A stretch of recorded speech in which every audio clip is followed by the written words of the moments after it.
Hello, ladies. This is your test review podcast for Chapter 24, Baroque Art. So we are in the 17th century in Europe.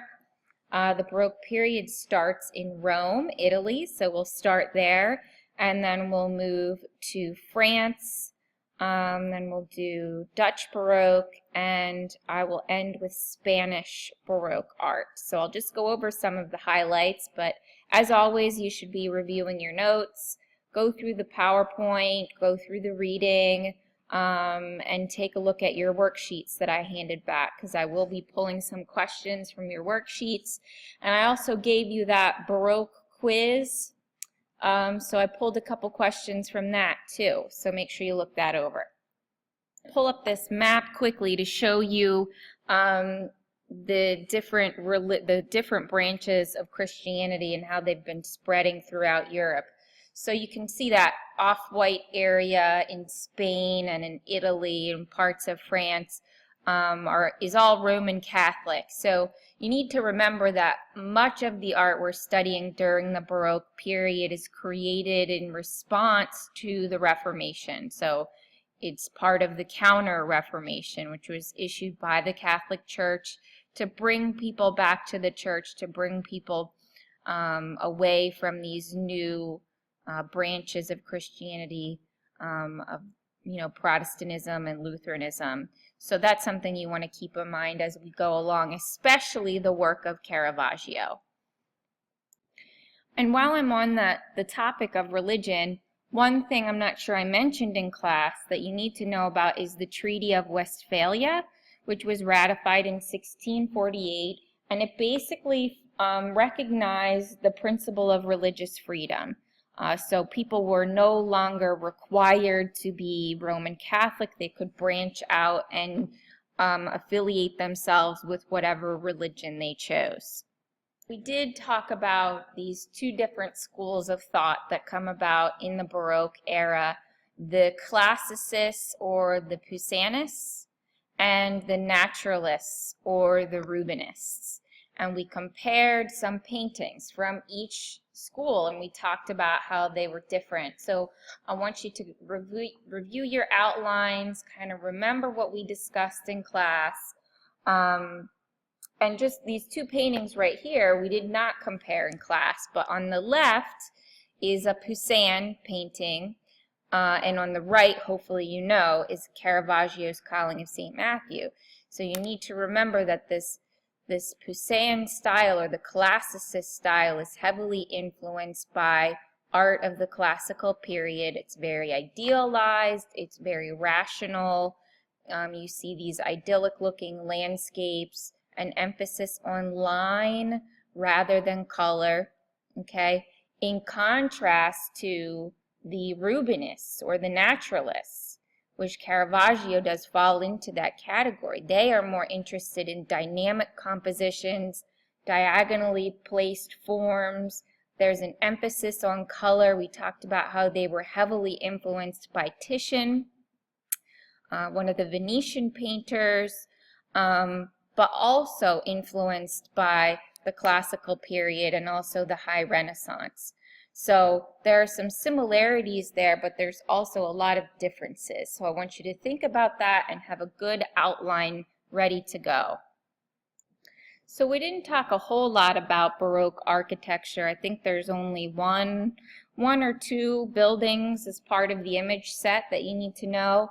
But there is a couple questions on your test about St. Peter's. So I want you to familiarize yourself with the facade, with the plan, and just basically know that one of our Baroque era superstars, Bernini, was responsible for designing the piazza, or that outer courtyard area outside of St. Peter's Basilica, okay? So note the shape of the piazza. I mean, overall it's meant to look like a keyhole, which is very interesting. But this shape right here, hopefully you're recalling, it is an oval shape, which is very popular in Baroque art. We see the oval not only in the plans of buildings, but also in ceiling frescoes, and many of the paintings we looked at are in the oval shape, okay? Briefly looked at Bernini's David, who is in the act of launching the stone from his sling to hit Goliath. So think about the comparison we made between Bernini's David with Michelangelo's David, with Verrocchio's David, and Donatello's David. How are they all different? There's a real transition that happens there. And you should also look at the Ecstasy of St. Teresa too. I'm not going to have time to go over that with you again, but you know, the art of the Baroque and the art of Bernini especially is very, very dramatic, all right? So what specific characteristics make it dramatic? Think about that. All right, so the most famous Baroque architect is probably Francesco Borromini, who was kind of in competition with Bernini. However, Borromini was more of an architect, Bernini was more of a sculptor. However, those two mediums really overlap here in this building. San Carlo alla Quattro Fontane, which is a required image by the College Board. So what is typically Baroque here? How does this building set itself apart from, say, a high Renaissance building that we looked at in the last chapter? Okay, you should be noting the sculptural qualities of the facade, the undulating convex and concave areas we see here. It you know, curves inward, then it bulges out, then it curves inward again. It almost looks like it's moving, all right? So those right there are typical Baroque qualities in architecture. And again, note the oval shape that he's hidden in there, okay? So again, you're going to have to be able to point some of those out. I'm going to show you some different buildings, and you're going to have to point out which one is Baroque and what makes it so. A lot about Caravaggio. He was the most famous painter of the Baroque era, so you should be very, very comfortable with him. His Calling of St. Matthew is the required work by the College Board, so you should be familiar with that painting. And along with that, you should know some of his followers. Remember what they were called? The Caravaggistas.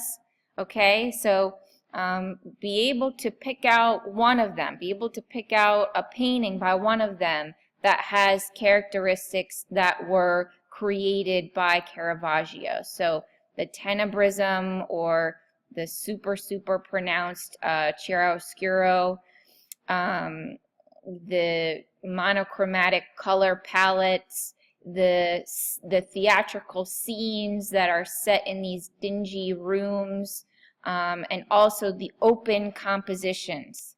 Back here to the Conversion of St. Paul, we're invited into the scene. We're almost part of the scene, okay? So be very familiar with all of that.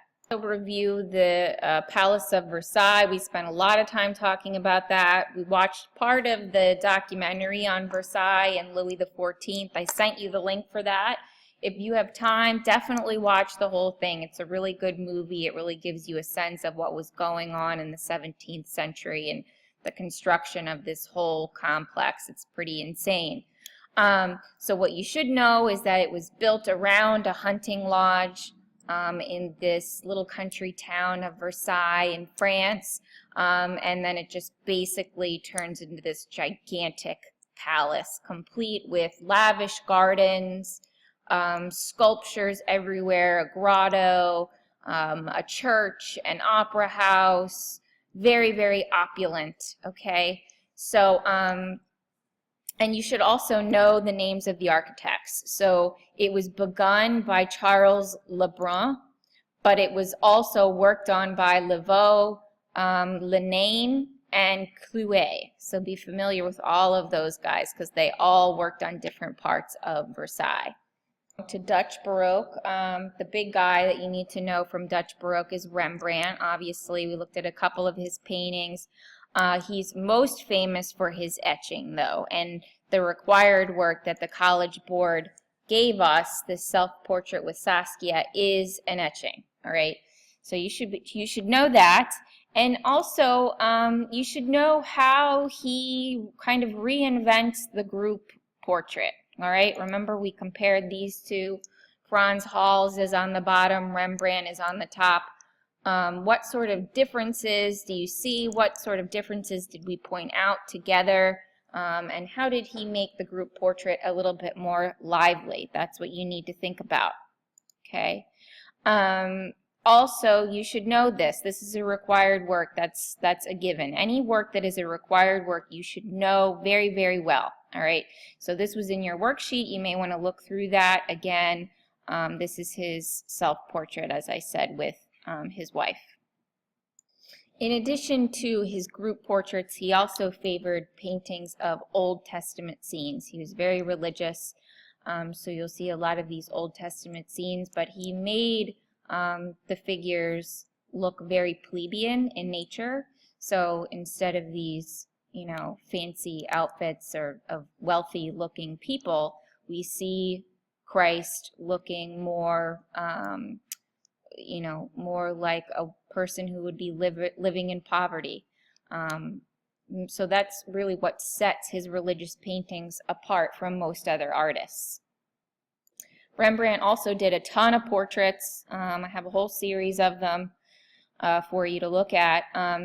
And he was also known for his use of light. So his paintings were very similar to Caravaggio. Like, there's definitely a lot of influence of Caravaggio, but I think his style has a little bit of a softer quality to it. You still see the tenebrism, but his light looks a lot softer to me, whereas in Caravaggio's paintings, it's much more stark and dramatic. I'm going to end with Jan Vermeer. You should be familiar with him as well. His painting, Woman with a Balance, is a required work that you should know. We also briefly looked at this painting called The Letter. And we talked about how some common characteristics of a Vermeer painting are domestic scenes, interior scenes, and his use of light, okay? So it's another kind of theme that you can pull away from this chapter, is that all these artists are influenced or interested by the way light is hitting objects or is hitting a figure, but they're all kind of depicting it in different ways. So in Vermeer's paintings, oftentimes you'll see light filtering in from a window, but we never get a glimpse of the window itself, or we can never actually see what's outside of the window. It's always the light filtering in from the window and touching figures or objects in a very beautiful way. We also get this feeling that we are outsiders kind of creepily peering in on this scene. It's almost like the figures have no idea that we're there. So that's another commonality that you'll see in Vermeer's paintings. Here's another example. This one is called Allegory of the Art of Painting, where Vermeer has actually included himself in the painting. He painted himself painting a painting. Again, we have what seems like a window to the left that is letting light filter in, but we can't see the window, we can't see what's outside of the window, and we again seem to be kind of peering in on this domestic interior scene. And then I think I have Woman with a Balance next. Yes, so if you didn't watch the video on Woman Holding a Balance, then make sure you do that, because there is a lot of religious symbols in here as well. So she's kind of surrounded by items representing her material wealth, pearls, mirrors, coins, but in the background, remember this painting, the painting of the Last Judgment.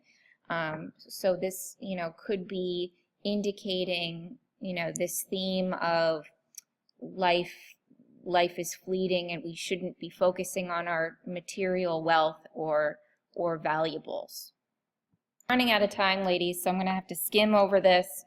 Not going to have time to get to Las Meninas, but you can go back and read about that on your own. We did talk about that in class as well. So be familiar with Peter Paul Rubens, and just know that in addition to being a painter, he also served as a diplomat as well. So good luck studying, and I'll see you tomorrow.